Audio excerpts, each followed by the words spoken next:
Okay, well, welcome back once again. This time starting chapter 2, termed TCP slash IP. I'll just call it TCP IP in the future. Concepts review.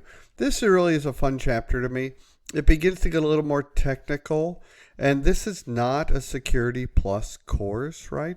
So I will teach some of the depth, but not all of it. Feel free to research other parts on your own. Really, here's the key for you and your success in this course as a security tester.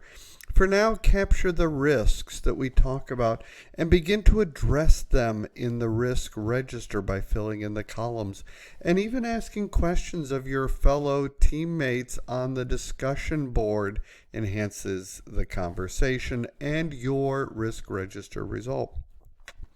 Now, the IP by itself, the IP address, right, it was not built for security back in its day. In fact, the IP address by itself is connectionless event, right? We don't guarantee an IP address is going to get where it should be going. By itself, it's connectionless. It doesn't track if it arrives at a destination or not yet. Yet the address is absolutely essential to the functioning of the internet communications. So because the IP information is added at the network layer, we'll talk about layers in a minute, the transport layer is needed, these controls, right? And it's not protecting it. There's no protection done for the IP. At the transport layer, it's just transporting it. That's it. It's just moving it around, right? So the most common use for the transport layer, for example, we use it every day. You and I were using it right now. HTTP traffic, right? That's in the transport layer.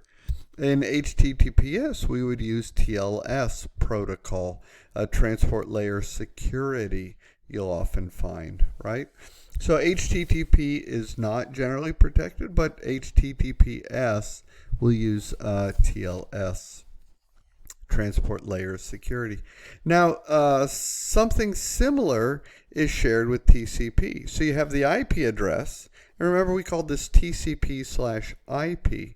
Well, the IP address is the address, and now we have to transport it, right? So TCP is that transmission control protocol. It's what moves it around, right? And since TCP does not provide any data encryption functions, right, anyone could gain access to this valuable information. TCP cannot protect the connections against unauthorized access. So if somebody already has access to your internet, your network, TCP is not going to stop them, right? It's a tool and it's useful, but you have to understand in what capacity, in the transportation capacity, right? So what TCP does, it's going to certify a peer by an entity, by a source IP address and a port number. It's going to certify them. That's what TCP is doing. And however, it's possible to modify the source address and the port number. We will do this. Hackers do this in when they're doing header manipulation, which we'll talk about later today. So TCP can guarantee the packet arrives. Its sister service, transportation service called UDP, does not. But neither really provides security, right? One just ensures the packet arrived, the data packet, then the other one does not. And sometimes you don't need to. You don't need to slow down the system with knowing that the packet arrived, okay? Here are your objectives for this chapter. We'll jump right into TCP IP overview then, right? Which almost everything depends on our understanding of the network. And that's why I mentioned in the Security Plus certification, you want to make sure you have a good understanding of the network. Or if you don't, that's okay. Go get the CompTIA Network Plus certification. It will give you everything you need. And it's quite doable. You'll enjoy it. So this overview, right? Most tools run over an IP address. An IP address, I generally mean version 4. There's now version 6 out there. We'll talk about that a little bit later. But version 4 was developed without any security consideration, really. So for computers to communicate, they have to speak the same language, and that's why we refer so often to protocols. It's ensuring the same language back and forth. And the most widely used is the Transmission Control Protocol / Internet Protocol, or we just summarize it TCP/IP.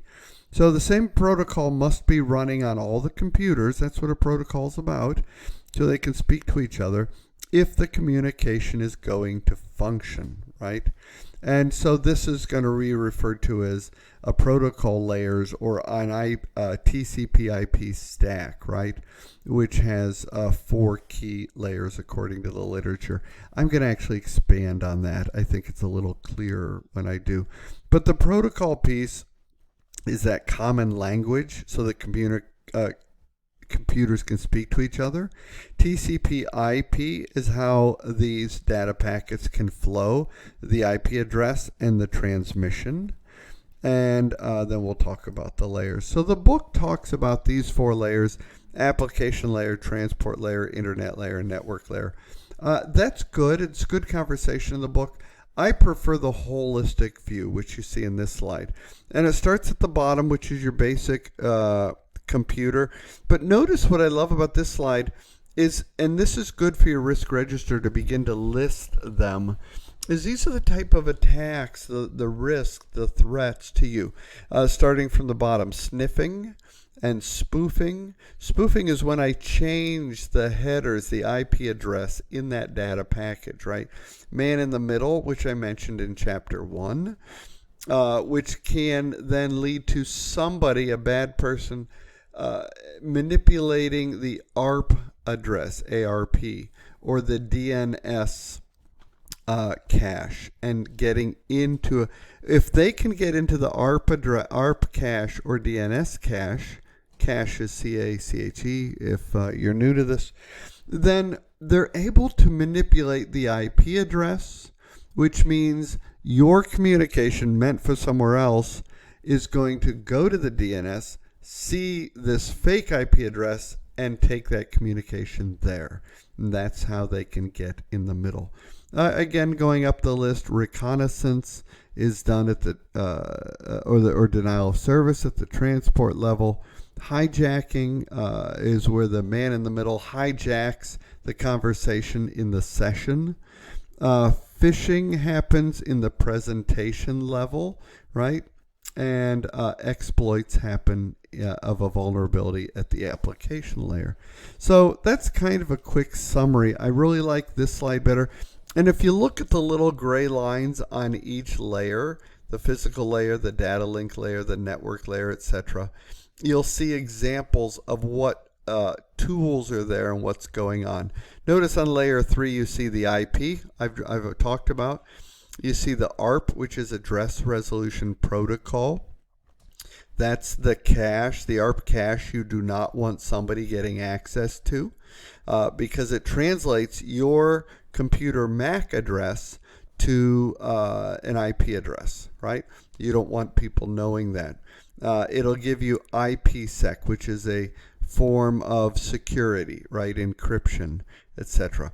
That goes beyond this conversation in this slide, but I just want you to be able to feel free and read it. Notice at the presentation level, level 6, notice HTML. That's your typical internet traffic, right?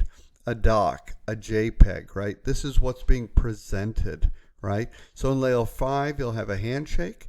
In layer 6, it'll encrypt and decrypt, and you'll be presented. And at layer 7 is the application working on it and giving you what you need. So I think this is a great slide. Good summary. Okay. Now, understanding TCP/IP. So TCP/IP is a set of protocols, as I mentioned, that allow these computers to communicate. And TCP is one portion. That's the Transmission Control Protocol. And the IP is another portion called the Internet Protocol. Now I'm going to go back to slide 5, and I want you to notice the IP is layer 3 right here. And the transport layer 4 in blue, that is the TCP. So TCP/IP is actually layer 3 and layer 4 working together. Layer 3 says, here's where the packet should go. Layer 4 says, great, let us take it there. Okay? And that's how those two are working together. Now, if you're within a LAN, all you need is the IP address, called the IP version 4 address, and a subnet mask.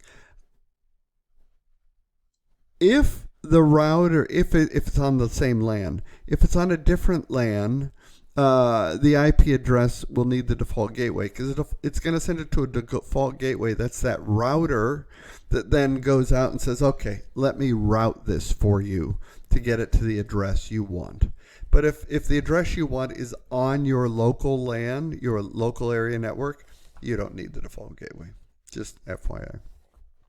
So the application layer, which they talked about in class, this is the front-end lower layer protocols. The book does a good job describing these, so I'm going to leave it at that.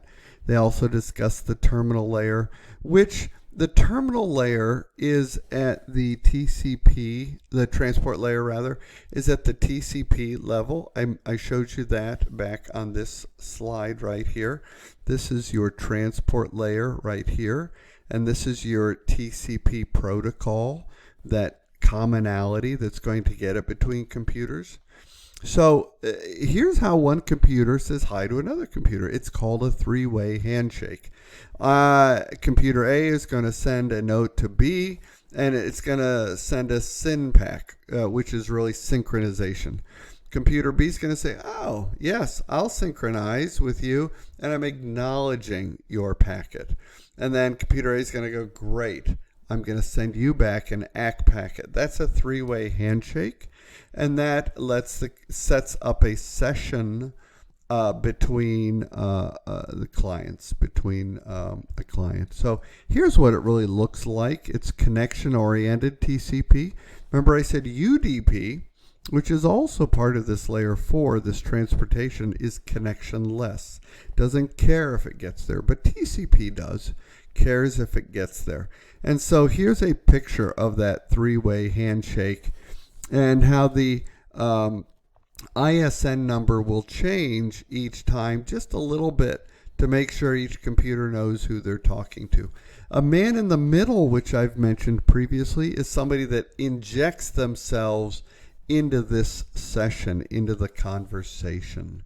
In fact, a SYN flood attack can occur when an attacker exploits this three-way TCP handshake, right? So SYN flood attack is a type of denial of service attack.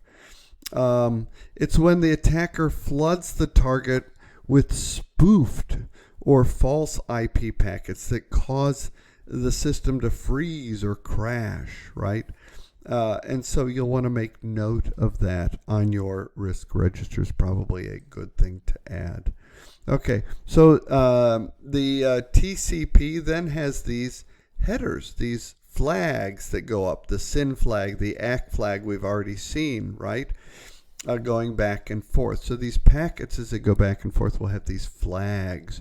And these can be abused, as I mentioned, in the SYN flood attack by an attacker, right? This is really what a header looks like, right?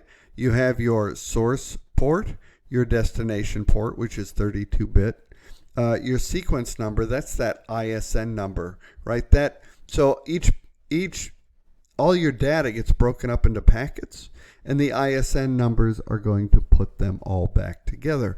And notice the flags, the U, A, P, R, S, F, those flags are down there, and that's what can be manipulated. These are what those flags are, right? A SYN flag is synchronization, acknowledge flag is ACK, a push flag is PSH, urgent flag, reset flag, and when you're all done with your session, a finish flag. We'll also mention the ISN number, which tracks packets by node, and it puts the packets back together in the order. So that's it. Let's come back in a few minutes.